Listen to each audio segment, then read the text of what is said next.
gurmuun biyyoota addunyaa irratti dureeyyii ta'anii kan G7 jedhamu walitti bu'iinsi naannoo Tigraay keessatti fufuunsaaf namoonni 100,000 hedduutti lakkaa'aman haala beelaa keessa jiraachuu dabalee rakkoon namoomaa guddaan achitti mul'ate ka baay'ee isa yaaddesse ta'uu dubbate. Kanneeniif kabiroof hanga xumura sagantaa keenyaatti nu waliin turaa jenna dhaggeeffattoota keenya.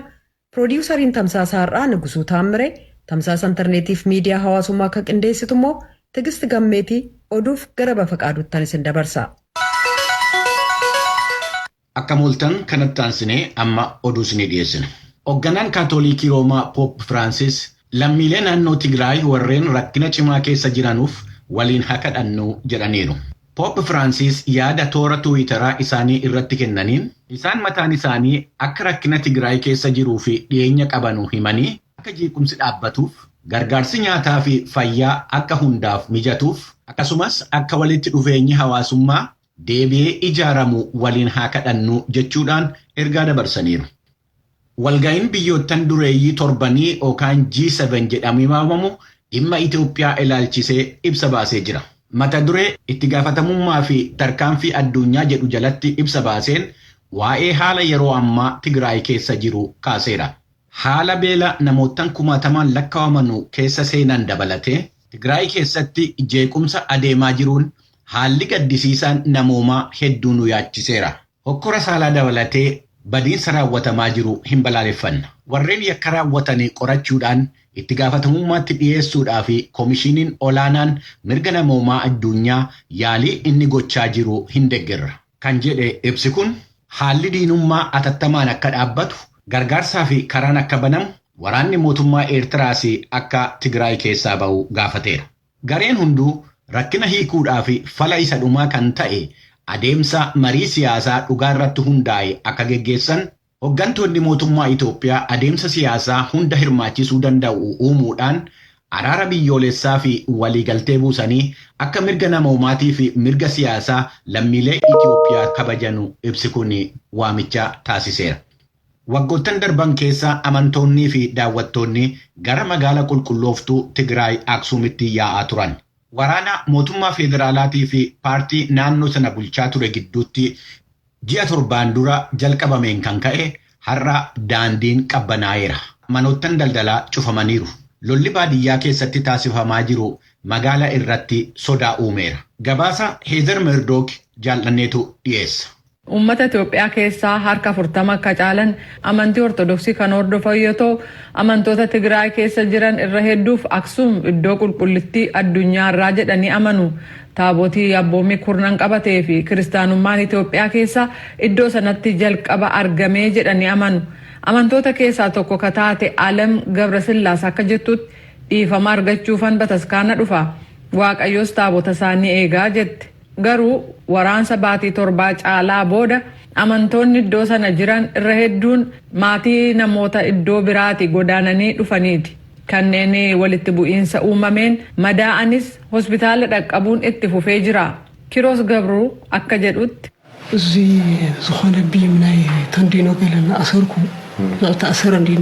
We were doing construction work, filling concrete columns when the building was bombed and I was hit by shrapnel. Hojii ijaarsa gamoorran ture. Konkiriitii guutaatu jirru gamoon kun boombiin aleelame. Anis caccabaa boombiitu miila koo kana na rukute. San boodas kabiraa na rukutee jedhe. Bulchitoonni hospitaalaa akka jedhanitti kanneen wal waraansa ta'een madaa'an malees lakkoofsi namoota du'anii dabalaa jira. Sababiinsaas wiirtuleen tajaajila fayyaa kennan barbadaa'anii yookaan saamamanii jiran. Daandileen magaalota gurguddoo keessaa kanneen gara hospitaalaatti geessanis cufamaniiru. Jiraattonni Aksuum akka dubbatanitti daldalli suuta banamaa ka jiru ta'us hookkarrii darbee ni jira. Daldalan bannu taanaan beelaan dhumna. Waraansi kun haala jiru jijjiireera. Namoonni magaalaalee keessaa dheessan Aksuum keessa buufatanii jiran. Isaaniinis gargaaruu qabnaa jedhu jiraattonni. Tigraay keessatti hokkara uumameen namni 1,000 ajjeefamanii miliyoona hedduun manaaf qe'ee ofiirraa godaananii jiran. Tigraay deemsa deebitee bayyanachuu keessa jirti jechuun mootummaan dubbatus jiraattonni irra hedduun haalli nageenya keenyaa fi diinagdeen gada deemaa jira jedhu. Haalli midhaan nyaataa Tigraay keessa jiru sadarkaa hamaa irra ga'uudhaan namoonni du'uu jalqabuu isaanii dhaabbanni midhaan nyaataa addunyaa WFP akeekkachiiseera. Dhaabbanni mootummoota gamtoomanii namoonni 350,000 waan haala beelaa keessa galaniif gargaarsi atattamaa taasifamuu fi baannaan hedduun isaanii akka du'uu danda'anu himeera. Dhaabbata mootummoota gamtoomaniitti qaamni dhimma ijoolleewwanii hordofu UNICEF akka jedhetti namootaan balaa beelaatiif saaxilaman keessaa 300,000 ijoolleewwan hedduu beelaaf saaxilamanidha. Ji'a bitootessaa darbe keessa muummeen ministeeraa Itoophiyaa Abiyyi Ahmed hojjettoonni dhimma namoomaa daanqaa malee akka bakkeewwan waraansaan miidhamanii keessa socho'anii nama gargaaruu danda'an dubbatanii turan. Haa ta'u malee akka qindeessaan atattamaa dhaabbata midhaan nyaataa addunyaa Toomi Toomsen jedhanitti jechi muummee ministeeraa hojiirraa hin oolle. Toomi Toomsen Finfinnee irraa karaa viidiyootiin akka dubbatanitti torban dhufu keessatti namoota 2.6 gargaarsa nyaataa gochuun karoorfatameera. Karoorri kun kan fiixaan bahuu danda'u fedhiin mootummaa Itoophiyaatii fi Eertiraa yoo jiraateedha jedhanii Toomi Toomsen. Kun raadiyoo sagalee Ameerikaati. Quunnamtiin pirezidaantiin Yuunaayitid Steetsi Joo Baayiden torban kana pirezidaantii Raashaa Vilaadimir Puutinii wajjin taasisuuf deeman walitti dhufeenya Waashingtenii fi Mooskoo fooyyessuu danda'a jedhamee eegama. Lola karaa intarneetii Raashaa irraa qindeeffamaa jiru dabalatee dhimmoottan adda addaa irratti mari'atu jedhameera. Gabaasa Misheel Kuniini tujubeetu dhiyeessa. Pireezidaanti Joo Baayiden innaa torban kana Jeniivaa keessatti pireezidaantii Raashaa Vilaadimir Puutiin waliin wal arganitti qoodi isaanii inni guddaan dhimmoota hedduu kan akka hoogganaan garee mormituu Raashaa Aleksii Navaalnii hidhamuu gareen farra malaammaltummaa akka garee finxaaleeyyiitti lakkaa'amuudhaan mana murtii magaalaa Mooskoon himatamuu kan fakkaatan irratti fuulleeffata. Hoogganoonni lamaan hariiroon Raashaa fi Yuunaayitid Steets sadarkaa gadaanaarra akka jiru dubbatan. Yeroo gumiin kun itti geggeessame Baayiden biyyoonni kun hariiroo tasgabbaa'aa qabaachuu danda'u yoo ta'e akka xiinxalaniif carraa kennaaf. Ministiriin dantaa alaa Yuunaayitid Steets Antooni Bilinkan akeekkachiisa kennaniiru. Russia chooses to continue to act aggressively, to act recklessly, will respond forcefully, as the president's already done. Raashaan humnaan tarkaanfii fudhachuu kan itti fuftu yoo ta'e, maal na dhibdeedhaan tarkaanfii fudhachuu yoo itti fufti ta'e, akka pirezidaantiin dursanii godhan humnaan deebii kennina. Yaadi uummataa dhaaba Ipsos kan ABCtiin walitti qabame akka mul'isutti lammiiwwan Ameerikaa walakkaa ta'an dandeettii Baayiden Puutiin waliin mari'achuurraa amantaa qabu. Seeratumtoonni hangi tokko Baayiden Puutiin waliin wal arguu isaaniiyyuu gaaffii keessa galchuudhaan pireezidaantiin Yuunaayitid Steets hanga ammaa tarkaanfii isaan fudhatan keessumaa haleellaa marsariitii irratti geggeessamuuf deebii isaan kennan cimaa ta'uu ilaalchisee gaaffii qabu. Hoogganoonni lamaan dhimmoota kan akka nageenya naannoo, meeshaa niwukileeraaf kunuunsa qilleensa naannoo ilaalchisee ni mari'atu jedhamee eegama. Dhaabbanni waliigaltee Atilaantii Kaabaa yookaan Neetoo jedhamee beekamu waa'ee yaada tarsiimoo isaa fooyyessuu irratti mari'achuudhaaf magaala Biraasel keessatti walgahii isaa jalqabeera. Pireezidaantiin Yuunaayitid Steets Joo Baayiden hirmaataniiru. Akka barreessaan dhaabbatichaa Jeen Stolting jedhanitti dhaabbatichi galmee isaa kan fooyyesse bara 2010 akka ta'e dubbatanii erga yeroo sanaatii kaasee sodaanii fi yaaddoon nageenyaa akka geeddarame himaniiru. Fakkeenyaaf yaada tarsiimoo ammaa keessatti Chaayinaan bakka tokkottuu maqaan ishee hin kaane. Waa'een haala jijjiirama qilleensaa immoo jabeenyaan ka'eera. Walitti dhufeenyi Raashaa wajjin hin qabnu yeroo sanarraa amma bakka addaa ta'e qaba. Kan jedhan barreessaan dhaabichaa hanga waraana diilallawaa irraa kaasnee yoo ilaalle haalli Raashaa wajjin amma zeeroo irra jira jedhaniiru. Lolli hedduu walxaxaa karaa intarneetaa garuu geeddarama akka agarsiise gaazexeessotatti himaniiru. Neetoon yaada tarsiimoo jijjiiruu kana bara Doonaald Tiraamp Ameerikaa hoogganaa turan kaasuu hin barbaanne. Sababni isaas biyyoottan Awurooppaa warri miseensa naatoo ta'an waan bulchiisni Tiraamp jedhu waan hin beekneef ture jedhu wiirtuu Wiilsen yookaan Wiilsen Center keessatti Daayireektara sagantaa Awurooppaa idilee addunyaa kan ta'an Daan Hamilton. Oduun irraa kanuma qophii keenya afanii wajjiniin turtii gaarii. Kan dhaggeeffataa jirtan as Waashingtan DC irraa kan darbu raadiyoo sagalee Ameerikaa sagantaa afaan Oromooti. Godina Booranaa magaalaa Yaabellootti kan ijaarame Yuunivarsiitiin Booranaa dhiyeenyatti barattoota haaraa simatee barsiisuuf jira. Dhuma torbee darbee kan eebbifame Yuunivarsiitiin kun godina kanaaf karaa dinagdeef kaaniin bu'aa buusa jedhu jiraattonni dubbatan. Kun ta'es godinni kun hanqina bu'uuraalee misoomaa keessumaa akka bishaan dhugaatii akka qabu himanii mootummaan sanas akka furu gaafataniiru. Bulchiinsi godina Booranaa deebii kenneen bishaan dhugaatii Booranaaf qarshiin gahaan ramadame dhiyeenya hojiin jalqabamuu ifoomsee jira. Galmoo daawwittu gabaase. Obbo Huqqaa Garsee Odaa jiraataa godina Booranaa magaalaa Yaaballooti.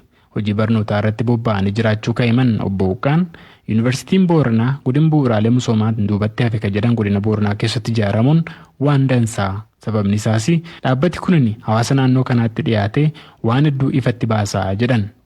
Seenaan uummata kanaa baay'ee hin qoratamne namta kaan takkee waan didiqqoo tokko tuqee dabra.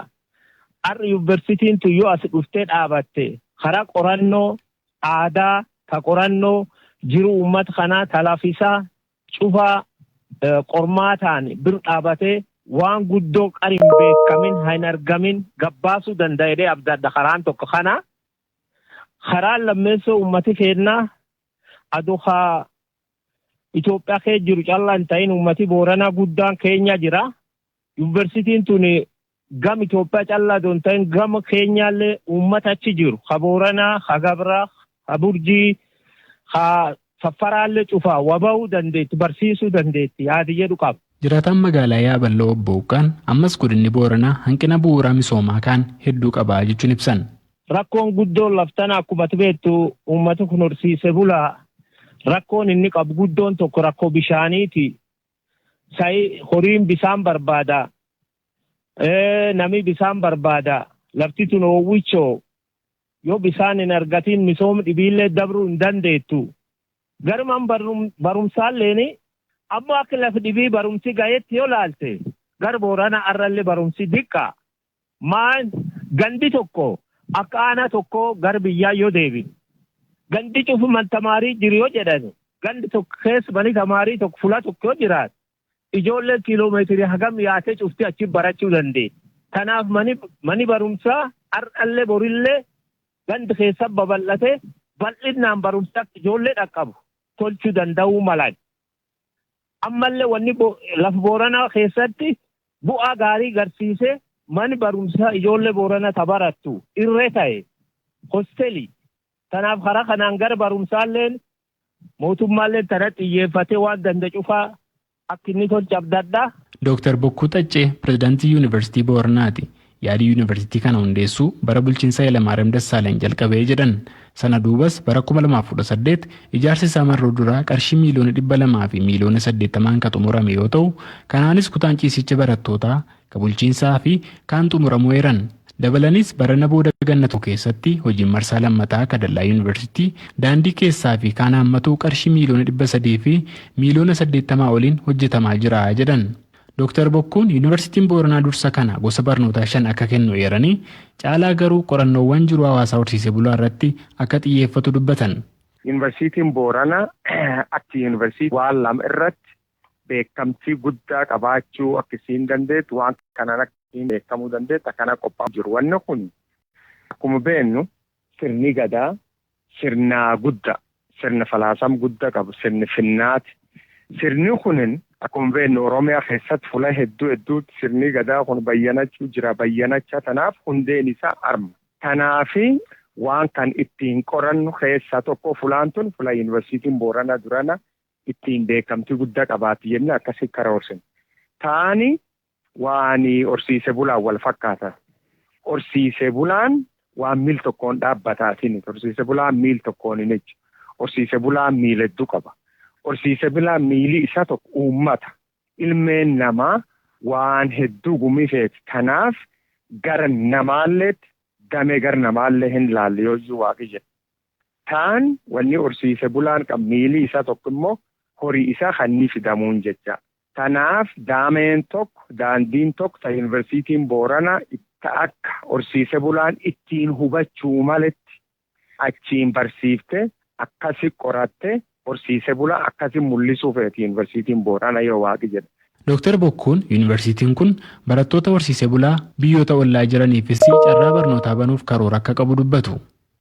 Fuuldura carraa barnoota hatolaan barsiisan midhaasine sagantaa akkana kan saganteeffanne yuunivarsiitiin Booranaallee taniin qabaatti yaadu guddaa qaba. San qofaa miti yoo waaqi jedhu fuuldura iskoolarshiippii maqaa kumaal jaatanii aliitiin ha ilma horsiisee bulaa ilmiyyeessa hedduutti barsiifnu waan qopheessinuuf namu ofirra caqafadha qalbiin itti qophaa'aa jedha. Bulchiinsi godina Booranaas mootummaan bu'uuraalee misoomaa godinichaa fooyyessaa akka jiru dubbate. Bulchaan godinichaa obbo Guyyoo Galgaloo bara darbee fi barana qofaa Boorana keessatti bu'uuraaleen misoomaa ijaaraman 200 ol eebbifamuu eeran. Ammas barnoota babal'isuudhaa fi manneen barnootaa hedduun godina Booranaa keessatti ijaaramaa akka jiran dubbatanii komii dhabamuu bishaan dhugaatii jiraataan godinichaa dubbataniifis deebii itti aanu kennanii jiru. Waa'ee bishaanitti wal qabatee keessumaa neetworkii bishaan Booranaa ganna hedduu gangalatee madda komii bulchiinsa gaarii ta'aa ture. Mootummaan federaalaa Dr. Abiyyii fi bulchiinsi mootummaa naannoo Oromiyaa birrii biliyoon 1 ramadanii ji'a 5 dura innis harkaan fuudhamee hojii seenamee jira. Diizaayinii haaraa gaafata baay'ee moofee waan ganna 10 ol waan tureef qarshii biliyoon 1 ramadanii jira jecha. Piroojeektiin neetworkii bishaan Booranaa kun ganna gamii yookaan immoo yeroo gamii keessatti akka xumuramuu fi karoorri kaa'amee jira laata wanti beekame? Jihaan jennee kallattiin gam keennan ammatti kaa'ame hin jiru. Garuu akka mootummaatti yeroon kaa'amee jira jecha. Gubbaarraas kaa'amiin akka federaalaatti hordofii guddaa godhamaa fi baay'ee yeroo gabaabaa keessatti ijaarsi isa xumuramee diizaayinii gaafata. Wantiin duri moofee jira inni jijjiiramaa. Yeroo waggaa 10 dura ijaarsi yeroo sun garan ture ammayyaan teknooloojiin gaafas ture amma isaanii waan qulqullinaanis haaraa waan ta'eef inni kun dabalatee yeroo fudhachuun san oolu garuu immoo yeroo keessatti akka inni xumuramu mootummaan kallattii kaa'ee hordofamaa kan jiru jechuudha. Eebba Yuunivarsiitii Booranaa torbee darbe irratti muummeen ministeera Itoophiyaa duraanii Hayilamaariyaam Dassaalany Booshee, pirezidaantiin naannoo Oromiyaa obbo Shimallis Abdiisaa, bulchaan Keeniyaa kutaa bulchiinsa Maarsabiit Mahammad Alii fi saba himaaleen biyya keessaa gabaasanii turan. Gabaasa Sagalee Ameerikaaf Galmuu Daawit Adaama. Kun raadiyoo Sagalee Ameerikaa sagantaa afaan Oromooti qophii itti aanutti ceena.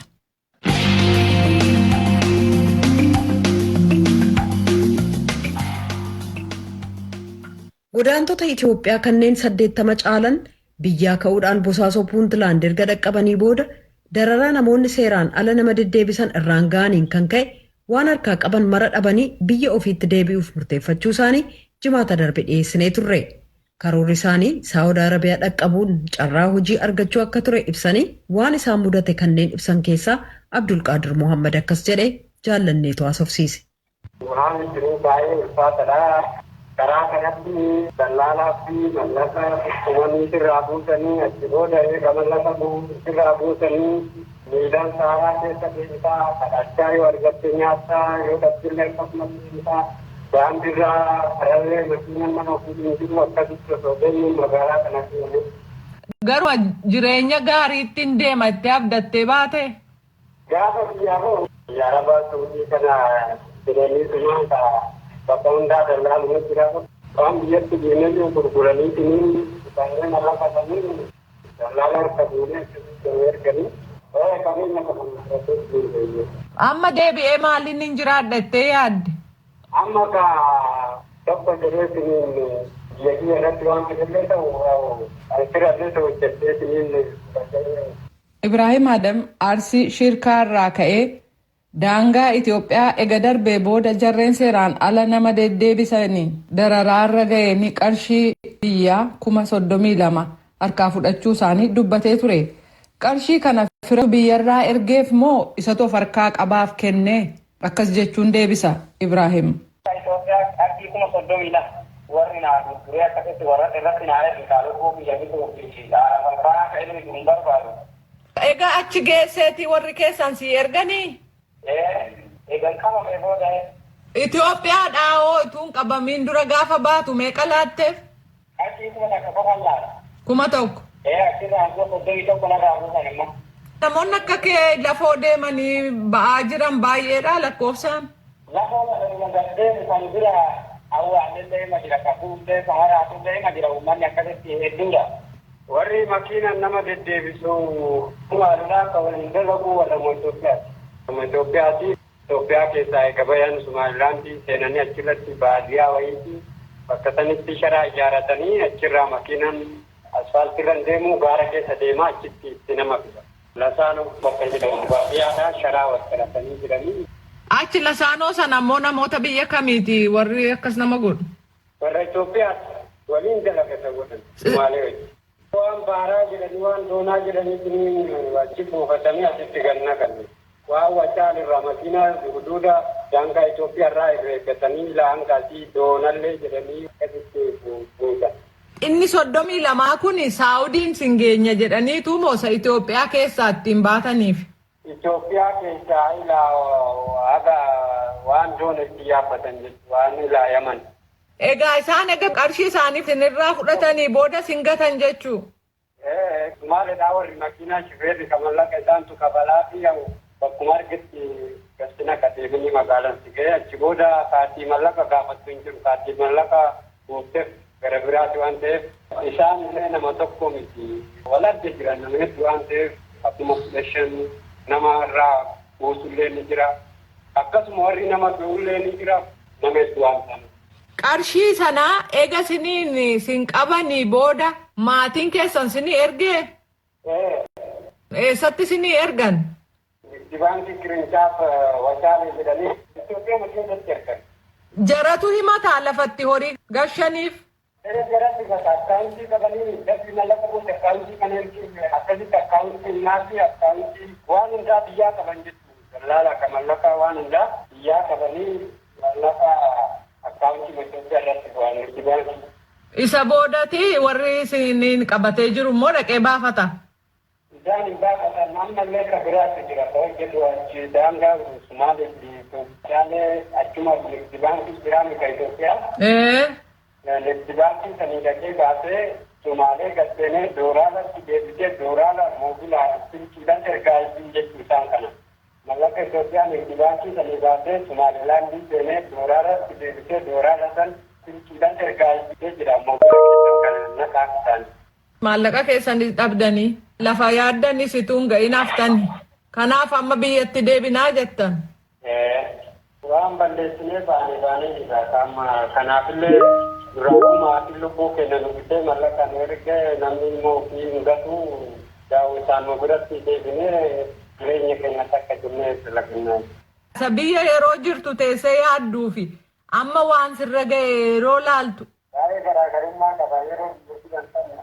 Akkanaan fakkaatu warri dallaalaa kunillee akkaataa ittiin yoo mallaqa baate kuma fudhannaa hirkisaa yoo mallaqa qaban immoo fuudhiiti keessatti deebisee dalagee naa kafaltaa yeroo biyya jirtu haasa'u akkanaa dhageessa waan ta'eef baay'ee salphaa namatti fakkaata.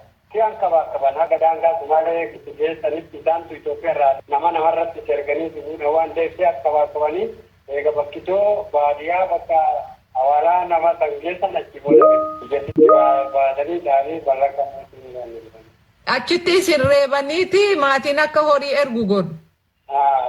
Inni jaanii tumammalee maatiin mallaqa bilbilli heloo jennaan namni kun irratti qabee haasaa kun namni lamaan ni tuma. Yeroo dhaggeeffatu maatiin yoo lafa ofii gurguratee ergu dirqama ta'ee yeroo isaan akkasitti maatiidhaa turkii keessan dhaqabu. Yeroo isin iyyitan maatiin keessan bilbila keessaan dhagaa. Dhagaa waan ta'eef narraan ajjeesin ergaa waan barbaadde nagaafatu narraan sittiin jedhaa maatii. Isaa booda akkaawuntii kana itti mijaa'anii akkaawuntitti erganii fi namni jiru akka mallaqa. Nama immoo horii fichisiisuu hin dandeenye immoo maal godhu? Shoora manjaa irraa bitatan nama mallaqa abbaan isaa dhageessumanii ji'a akka malee kaduullee nama jiraa osoo dhayanii kun achi dhukkubsatee deelumaan laaffisanii ji'a 5 godhanii irraa gadhiisan. Garuu iddoo amma IOM harka jirtanitti fooyyee qabdu. Nagaa qabna. Yoom deebitu isiniin jedhan? Guyyaa 9 booda ni deebitan jedhan guyyaa 9. Rabbi isinii wajjinaa ta'u. Nagaan jiraatu galatuun. Kan dhaggeeffataa jirtan as Waashingtan DC irraa kan darbu raadiyoo sagalee Ameerikaa sagantaa afaan Oromooti.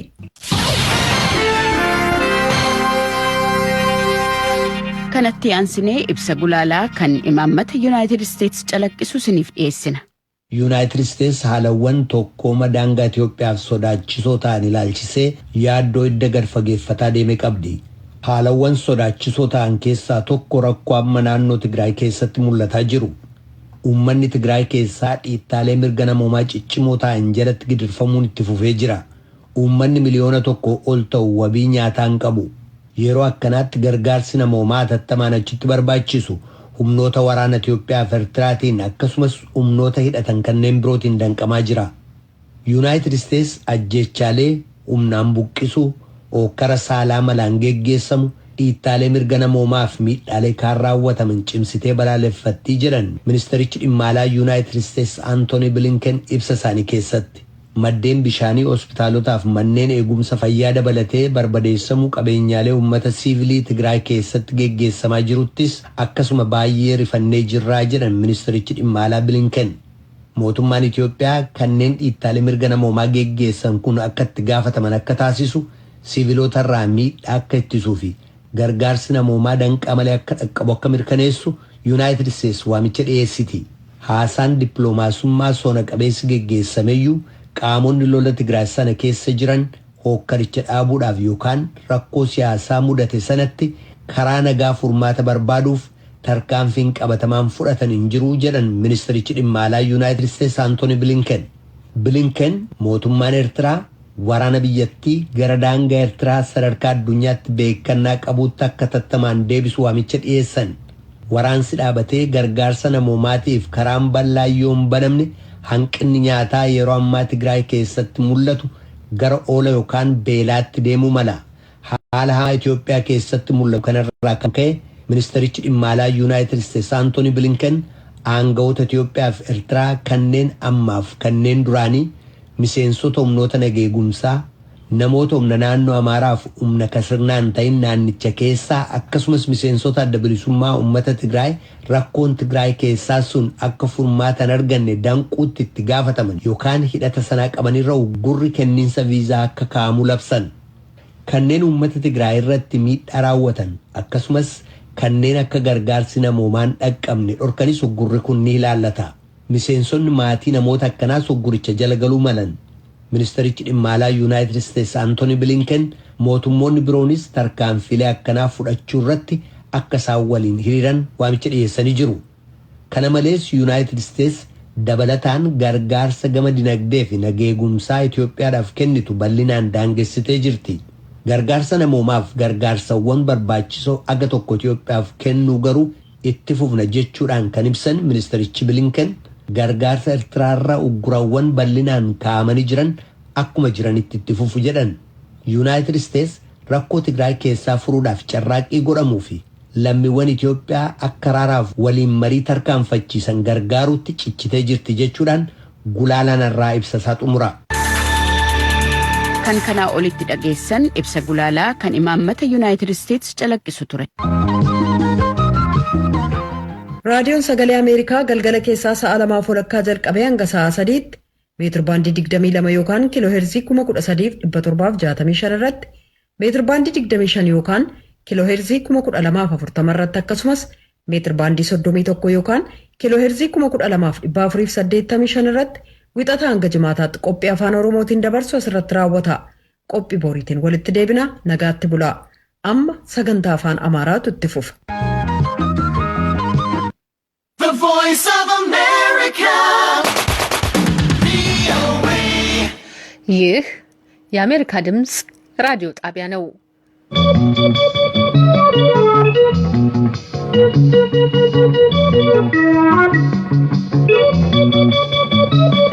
በ22 በ25 እና በ31 ሜትር ባንድ አጭር ሞገድ እንዲሁም በናይል ሳት ቪኦኤ 24 ላይ ከዋሽንግተን ዲሲ የሚተላለፍላችሁ የዛሬ ሰኞ ሰኔ 7 2013 ዓ.ም ዝግጅታችን ጀመረ። በምሽቱ ዝግጅታችን ከምናቀርባቸው ጥቂቶቹን እናስተዋውቃችሁ። የድምጽ መስጫ ወረቀት ከዛሬ ጀምረን ዲስሚኔት እናደርጋለን። እሱ እንግዲህ ከዛሬ ማምሻውን ጀምሮ የሚጀመር ነው የሚሆነው። ሴንሲቲቭ ማቴሪያል ስለሆነ ምናልባት እሱ ትንሽ ቀኑ በተጠጋ ቁጥር ነው ማድረስ ያለብን ቀድመን አድርሰን በተለያዩ ቦታዎች ላይ የጥበቃ የማስቀመጥ የመሳሰሉትን አደጋዎች ለመቀነስ ማለት ነው። የኢትዮጵያ ብሔራዊ ምርጫ ቦርድ የኮሚኒኬሽን አማካሪ ሶሊያና ሽመልስን የሰማችሁት። ሙሉ ዘገባውን በአብይ ርዕስ አድምጣላችሁ። የሰባቱ የዓለም ባለጸጋ ሀገሮች መሪዎች ጉባኤ ሲጠናቀቅ የተላለፈውን ውሳኔ ይዘት በምሽቱ እናስደምጣችኋለን። ዘጋቢያችን በአክሱም ከተማ ያደረገችውን ቅኝትም ይዘናል። ጤና ይስጥልኝ፣ እንደምናመሻችሁ ክቡራን አድማጮች። የምሽቱ አስተናጋጃችሁ ጽዮን ግርማ ነኝ። ብርሃን ኃይሉ ስርጭቱን ታቀናብርልናለች። ዝግጅቶቻችንን ከራዲዮ በተጨማሪ በዌብሳይታችን amharic.voanews.com በ@voa amharic የፌስቡክ ገጻችን በቀጥታ ማዳመጥ ትችላላችሁ። በተጨማሪም ከሰኞ እስከ ዓርብ አሃዱ ራዲዮ 94.3 ላይ ታገኙናላችሁ። አሁን የሰዓቱን ዋና ዋና የዓለም ዜና እናስደምጣችሁ።